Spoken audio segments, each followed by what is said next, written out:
libro Cristo nuestro Salvador, del linaje de White, encontramos la historia de Jesús desde su nacimiento en Belén como un bebé.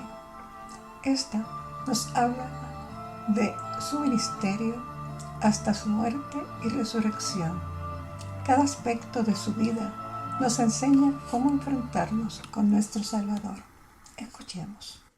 El Calvario. Jesús fue arrastrado apresuradamente al Calvario entre los gritos y mofas de la multitud. Cuando salió del pretorio, le pusieron sobre los doloridos y ensangrentados hombros la pesada cruz que había sido preparada para Barrabás. Hicieron cargar cruces también a los ladrones, quienes debían sufrir la muerte al mismo tiempo que Jesús. La carga era demasiada para el Salvador, que se encontraba muy débil.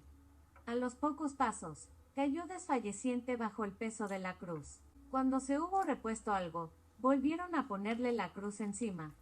Anduvo otros cuantos pasos más y volvió a caer exánime. Sus perseguidores comprendieron entonces que le era imposible seguir adelante con aquel peso y no sabían quién estaría dispuesto a llevar esa carga tan humillante. En aquellos momentos vieron venir a Simón, Cireneo, y tomándole le obligaron a llevar la cruz hasta el Calvario. Los hijos de Simón eran discípulos de Jesús, pero Simón mismo no había aceptado al Salvador. Posteriormente tuvo siempre por motivo de gratitud el haber tenido que llevar la cruz del Redentor. De ese modo, la carga que le obligaron a llevar fue el medio de su conversión. Los acontecimientos del Calvario y las palabras que allí pronunció Jesús hicieron que Simón le aceptara como hijo de Dios. Al llegar al lugar de la crucifixión, los reos fueron sujetados a los instrumentos del tormento. Los dos ladrones que fueron llevados con Jesús forcejearon con quienes los amarraban a la cruz, pero el Salvador no opuso ninguna resistencia. La madre de Jesús le había seguido en aquel terrible camino hacia el Calvario. Anhelaba socorrerle cuando le vio caer bajo su carga, pero ese privilegio no le fue concedido. A cada instante esperaba ver en Jesús alguna manifestación del poder que Dios le había dado, y que lo libertaría de aquella turba asesina.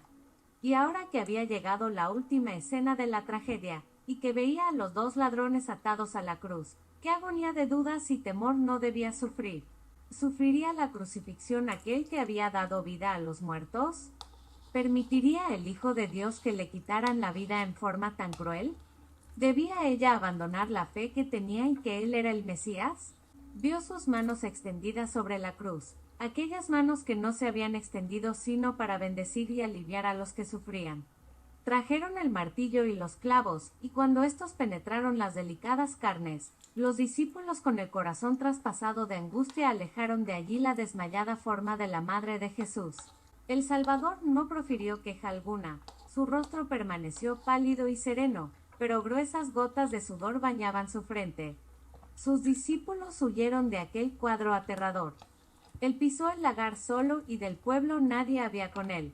Mientras los soldados consumaban tan fatídica obra, la mente de Jesús, prescindiendo de sus propios padecimientos, se fijó en la terrible retribución que un día caería sobre sus perseguidores. Se compadeció de su ignorancia y exclamó: «Padre, perdónalos, porque no saben lo que hacen». Jesús estaba ganando el derecho de llegar a ser el abogado de los hombres ante el Padre. Esta súplica de Cristo a favor de sus enemigos incluía al mundo entero. Abarcaba a todo pecador, desde el principio del mundo hasta el fin. Cada vez que pecamos, Cristo vuelve a ser herido. Por nosotros levanta ante el trono sus manos atravesadas y dice: «Padre, perdónalos porque no saben lo que hacen».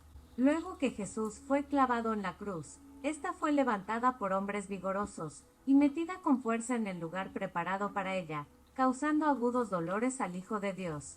Pilato escribió una inscripción en latín, griego y hebreo y la mandó fijar sobre la cruz, encima de la cabeza de Jesús, donde pudiera ser vista de todos. Decía: «Jesús el Nazareno, Rey de los judíos». Los judíos querían que la cambiara, y los sacerdotes principales dijeron: «No escribas, el Rey de los judíos», sino que él dijo: «Soy Rey de los judíos». Pero Pilato estaba irritado consigo mismo por su anterior debilidad, y despreciaba cordialmente a aquellos hombres tan celosos y malvados. Así que respondió: «Lo que he escrito, escrito. Los soldados se repartieron la ropa de Jesús. Había una prenda que estaba tejida sin costura respecto de la cual contendieron. Convinieron en echar suerte sobre ella. Esta escena había sido predicha por el profeta de Dios con las palabras siguientes: horadaron mis manos y mis pies. Partieron entre sí mis vestidos, y sobre mi ropa echaron suertes. Apenas Jesús fue levantado en la cruz, los sacerdotes, los gobernantes y los escribas, aúna con el pueblo, comenzaron a mofarse y a insultar al Hijo de Dios en su agonía, diciéndole: si tú eres el Rey de los judíos, sálvate a ti mismo. A otro salvó, a sí mismo no se puede salvar. Si es el Rey de Israel, descienda ahora de la cruz y creeremos en él. Confío en Dios, líbrele ahora, si le quiere, porque ha dicho: de Dios soy hijo. Y los que pasaban le decían injurias, meneando la cabeza, y diciendo: Ea, tú que derribas el templo y en 3 días lo reedificas, sálvate a ti mismo y desciende de la cruz. Cristo habría podido descender de la cruz. Pero si así lo hubiera hecho, jamás habríamos podido ser salvos. Estuvo listo a morir por nuestra causa. Pero fue traspasado por nuestras transgresiones, quebrantado fue por nuestras iniquidades, el castigo de nuestra paz cayó sobre él, y por sus llagas nosotros sanamos. Espero que la lectura de este día haya sido de inspiración para ti. Por tanto, si aún no te has suscrito, hazlo pronto y no te pierdas la siguiente lectura que publicaremos en 2 días. Que el Señor te bendiga grandemente.